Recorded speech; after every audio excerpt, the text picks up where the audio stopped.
안녕하세요. 수업 시작하겠습니다. 우리 지난 시간에 이어서 수업 시작하겠는데, 지난 시간에 배웠던 내용은 우리가 무엇이었냐면은 엔진에서 어떻게 연료를 태워서 동력을 만들까에 대해서 배웠습니다. 엔진에서 동력을 만드는 방법은 연료를 폭발시킬 때 생기는 부피의 팽창의 그 힘을 이용을 한다 했고요. 이 부피 팽창의 힘을 이용하기 위해서 실린더도 만들었고, 그 다음에 흡기, 배기, 그 다음에 거기에 점화 플러그 이런 것 등이 들어가서 사행정, 흡입, 압축, 폭발, 배기라는 과정을 거쳐서 우리가 동력을 만들어낸다 라고 이야기했고요. 조금 더 거기에서 나아가서 우리가 무슨 말을 했죠? 이때 나오는 힘은 위아래로 움직이는 힘이기 때문에 회전하는 힘으로 바꿔주기 위해서 우리는 크랭크 축이라는 걸 쓴다 라고 지난 시간에 이야기했잖아요.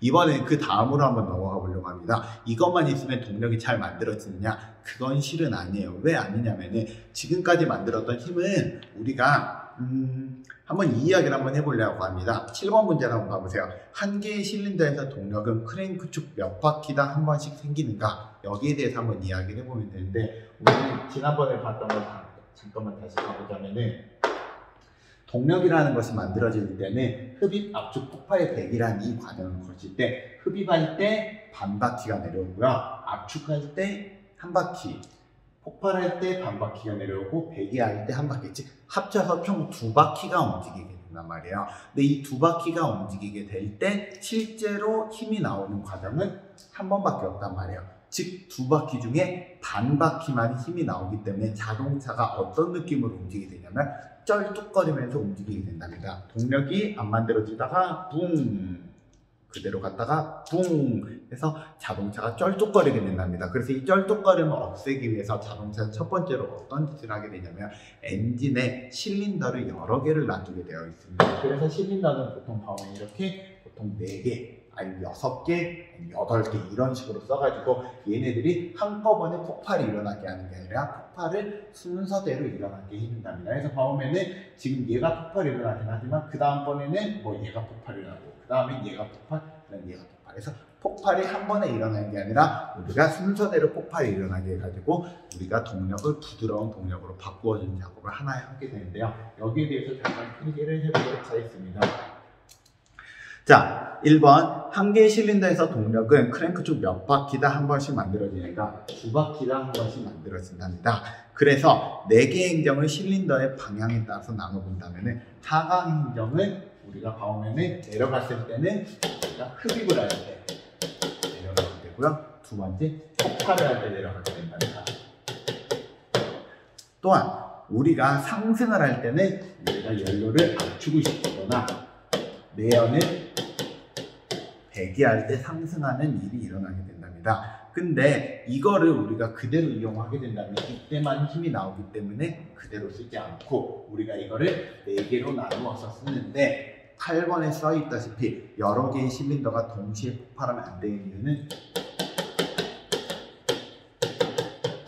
균일하지 못한 힘을 만들기 때문입니다. 그래서 균일한 힘을 만들기 위해서 어떻게 해주냐? 실린더가 일정한 순서대로 폭발하게 만든답니다. 보통 어떻게 하냐면 2, 1, 4, 3 보통 이렇게 돼요. 그래서 1, 2, 3, 4 보통 이렇게 움직이게 된답니다. 그래서 자동차의 이 실린더 같은 경우에 이런 식으로 폭발하는 순서를 정해져 있다라고 생각을 하시면 될 것 같습니다.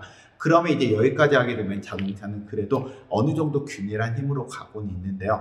참고로 하나만 더 이야기하면 자동차들 중에 실린더가 하나인 자동차가 있습니다. 예를 들면 경운기 같은 거. 그래서 경운기는 덜덜덜덜 거린답니다. 근데 우리가 이 덜덜거리는 게 아니라 자동차 이렇게 부르르릉 하고 움직일 수 있는 거는 실린더가 여러 개 때문인데요. 실린더만 여러 개 있는다 해서 언제나 부드러운 힘이 나오지 않고 좀 더 부드러운 힘이 나오기 위해서 사람들은 노력을 해주는데요. 어떤 걸 해주게 되냐면은 이런 장치를 만들게 되어 있습니다. 이렇게 생겨있는 원판이라는 장치가 들어가는데 이 원판의 이름은 플라잉 휠이라고 합니다. 이 플라잉 휠이라는 장치는 어떤 거에서 컨셉을 갖고 온 거냐면 지금 여기 있는 어린 친구가 돌리고 있는 이 원판에서 나온 거예요. 여러분 이 어린 친구가 이 원판을 돌린 거 공원에서 혼자 본 적 있나요? 공원에서 이런 걸 돌려보잖아요. 돌리면은 손으로 여러 번 탁탁탁탁 손으로 치는 움직임이 이게 굉장히 부드러운 움직임으로 바뀐답니다. 자동차도 마찬가지예요. 자동차의 움직임이 어떻게 보면은 손으로 치는 거랑 동일하게 자동차 엔진에서 나오는 힘이 탁탁탁탁 받치는 힘을 우리가 커다란 원판, 그것도 가운데보다 바깥쪽이 조금 더 무거워가지고 원심력이 잘 작용할 수 있는 원판을 이용을 해가지고 돌려준다면은 움직이는 힘을 부드러운 회전력으로 바꿔줄 수 있어서요. 우리 실제로 엔진은 내부를 본다면은 엔진은 이런 식으로 생겨 있답니다. 엔진의 여기 실린더가 여기 안에 있고 피스톤이 내려가면 크랭크 축에서 만드는 힘은 바로 옆에 플라이 휠이라는 것이 최종적으로 힘을 균일한 힘으로 바꿔주는 역할을 한 번 더 해주게 된답니다. 그래서 필기를 한번 해보도록 하겠습니다. 필기할 내용을, 자, 9번 크랭크 축에서 만든 동력을 그대로 쓸 수 없는 이유는 이것도 동일하게 균일하지 못한 힘을 생산하기 때문입니다. 동일한 이유 때문에 그래요. 그래서 이걸 해결할 방법은 무거운 원판으로 동력을 일시적으로 저장했다가 이를 서서히 방출을 해가지고 동력을 어떤 힘으로 부드러운 회전력으로 변경시키는 거고요. 이를 우리는 플라이 휠이라고 부릅니다. 플라이 휠. 그래서 우리는 이런 장치가 자동차에 있어야지만 최종적으로 엔진에서 동력이 나온다 해서 여기 넘어가면 엔진 너머예요. 엔진은 여기까지를 우리는 엔진이라 부른답니다. 자, 그럼 여기까지면 엔진에 대해서 다 배운 것 같은데 여기서 이제 하나를 더 이야기해야 돼요. 바로 뭐냐면 지금까지 말한 엔진은 가솔린 엔진이었어요. 가솔린 엔진 말고 우리 연료는 우리가 세 가지를 쓴다 했잖아요. 휘발유, 즉 가솔린, 경유, LPG를 쓴다 했는데요. LPG는 가솔린이랑 특성이 비슷해요. 상관이 없는데 문제는 디젤이 문제예요. 경유라고 부르는 건 왜 문제가 되냐면은 이 휘발유는 불에 굉장히 잘 붙는 성질을 갖고 있는데 경유는 휘발유만큼 불에 잘 붙진 않아요. 그래서 휘발유 같은 경우에 우리는 폭발, 우리가 공정에서 폭발 행정에서 보면은 여기 점화 플러그라고 그러거든요. 이 점화 플러그에서 전극에서 한 3만 볼트 정도 때려주면은 곧바로 불이 붙는데 경유는 불이 잘 안 붙어요. 그렇기 때문에 이 불이 잘 안 붙는 경유를 어떻게 이용을 해줄까 굉장히 고민을 많이 했단 말이에요. 왜냐면 이 석유라고 말하는 걸 여러분들이 중학교 1학년 때 이 석유의 분별 종류에 대해서 배웠다면 석유 전체에서 휘발유가 나올 수 있는 비율은 20% 정도란 말이야. 나머지는 그 밖의 것인데 이것을 버릴 수 없고 이것도 연료로 쓰고 싶은데 이 다음으로 나오는 게 경유라는 게 나오는데 이걸 연료로 쓰고 싶었단 말이야. 누가? 바로 루돌프 디겔이라는 사람이 쓰고 싶었답니다. 그래서 이 사람은 이름은 루돌프, 성은 디겔인 사람인데 이 사람이 만든 기관이 디젤 기관이라는 거야. 이 사람의 생각은 굉장히 간단했어요.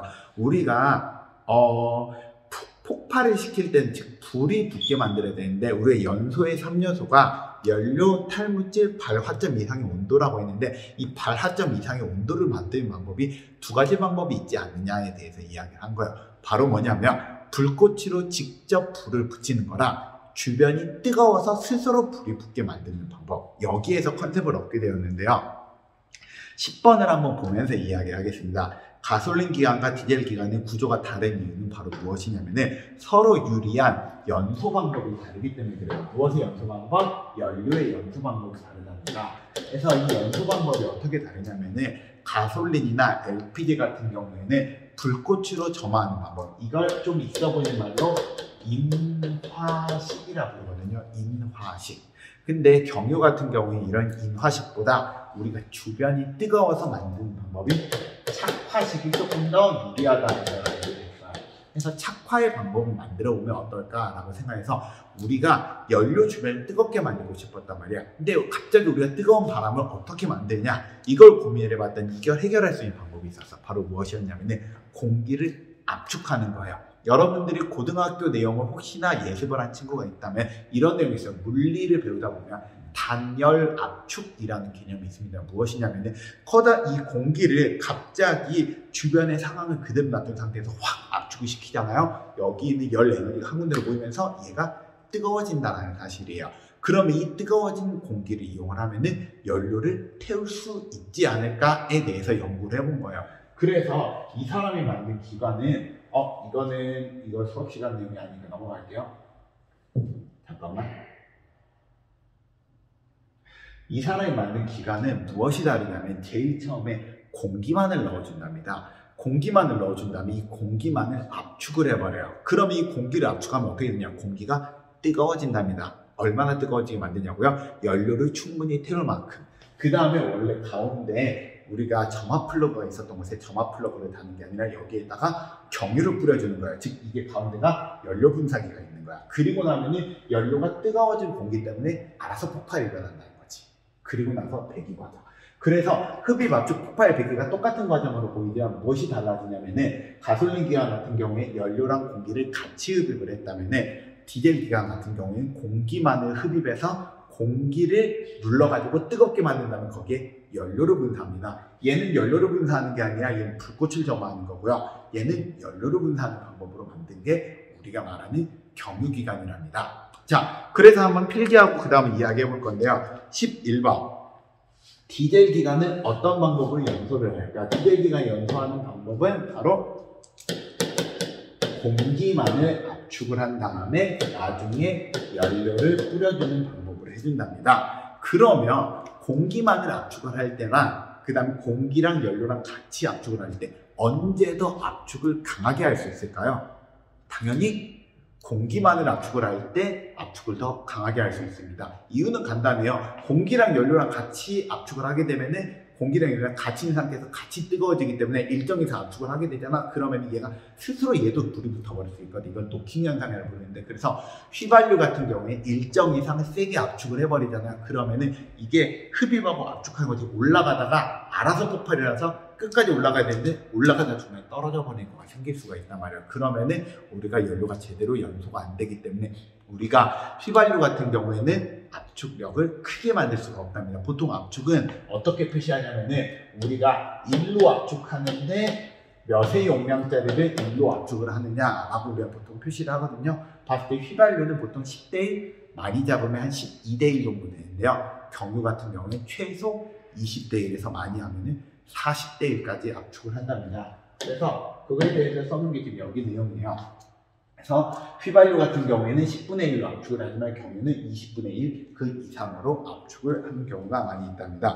그래서 12번 가솔린 기관과 디젤 기관 중 압축을 많이 하는 기관은 디젤 기관이 압축을 많이 합니다. 압도적으로 디젤 기관이 압축을 많이 하고요. 그럼 압축을 많이 하려면 기관이 튼튼해야 될까요? 약해도 상관이 없을까요? 당연히 튼튼해야 되겠죠. 기관이 튼튼하면 그 기관을 만드는데 드는 돈도 당연히 더 비쌀 거고 기관도 무거울 거고 그 기관이 내는 소음도 당연히 클 수밖에 없습니다. 왜냐하면 압축을 많이 한 상태에서 터뜨리기 때문에 더 큰 소리가 펑 하는 소리가 나기 때문에 대부분의 경우 가솔린 기관보다 디젤 기관이 시끄럽습니다. 이거는 태생적인 한계예요. 그래서 쉽게 말하면 그랜저하고 스타렉스하고 있다. 그랜저가 훨씬 더 조용하다는 거죠. 그런데 문제는 그러면 연비는 무엇이 더 좋을까요?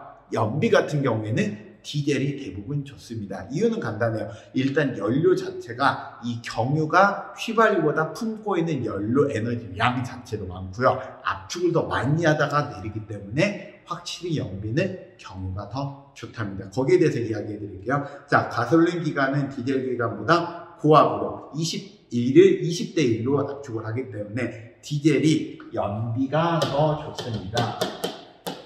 하지만 고압으로 압축한 다음에 배출되기 때문에 소음도 얘가 더 커요.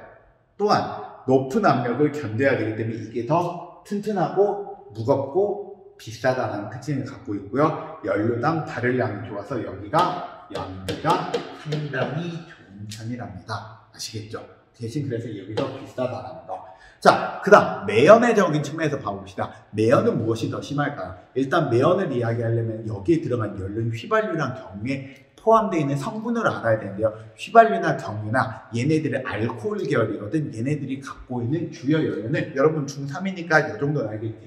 탄소랑 수소를 많이 갖고 있답니다. 그래서 CH4, CH2, C4H8 이런 식으로 뭐 에틸렌, 메탄, 에탄, 프로판, 부탄 이런 것들을 주로 갖고 있는데요. 얘가 최종적으로 무엇과 결합을 하는 거냐? 산소랑 결합을 하는 게 바로 우리가 산화작용이라는 거예요. 그러면 한번 생각을 한번 해봅시다.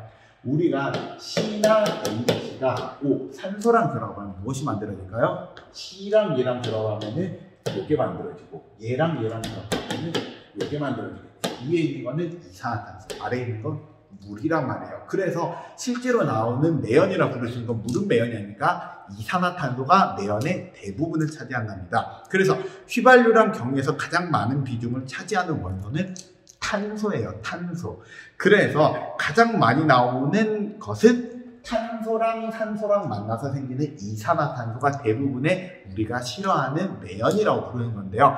문제는 뭐냐면은 휘발유와 다르게 경유는 하나가 더 생겨요. 뭐가 다르냐면 공기 중에 실은 우리가 공기를 흡입해가지고 폭발을 시키는데 공기 중에 산소보다 많은 원소가 하나 있기 때문에 그래요. 바로 뭐지? 과학 시간에 배운 적 있지? 바로 무엇일까요? 질소라는 게 있잖아요. 질소라고 말하는 성분은 굉장히 안정적인 성분인데요. 이 원자가 가끔씩 반응이 일어나요. 언제 반응이 일어나냐? 고온 고압 상태에서 반응이 일어나는데 마침 디젤 엔진이 고온 고압의 상태이기 때문에 여기에서 반응이 일어나기 시작한단 말이에요. 즉 얘랑 얘 말고 얘가 반응이 일어난다고. 이 N이랑 얘랑 더하게 되면은 NO2라고 말하는 질소산화물이 나오게 되는데요. 이 질소산화물이 무엇의 주범이냐면 산성비랑 스모그의 주범이기 때문에 그래요. 그래서 얘네들을 CO2라고 부르는 건 무엇 때문에 싫어하냐면 이거는 온실가스예요. 아니 온실가스가 아니라 말 잘못했습니다. 그 지구온난화랑 관련되어 있는 개념이라면 이거는 산성비랑 관련되어 있는 느낌이다 생각해서 이걸 사람들이 좀 더 싫어합니다. 그래서 우리가 클린 디젤 뭐 그런 말도 있었긴 하지만 실제로 디젤 기관이라고 말하는 거는 지금 현재 우리나라가 아니라 세계적으로 보면은 조금씩 사람들이 멀리하는 기관이다 라고 생각을 하면 조금 더 정확할 것 같습니다.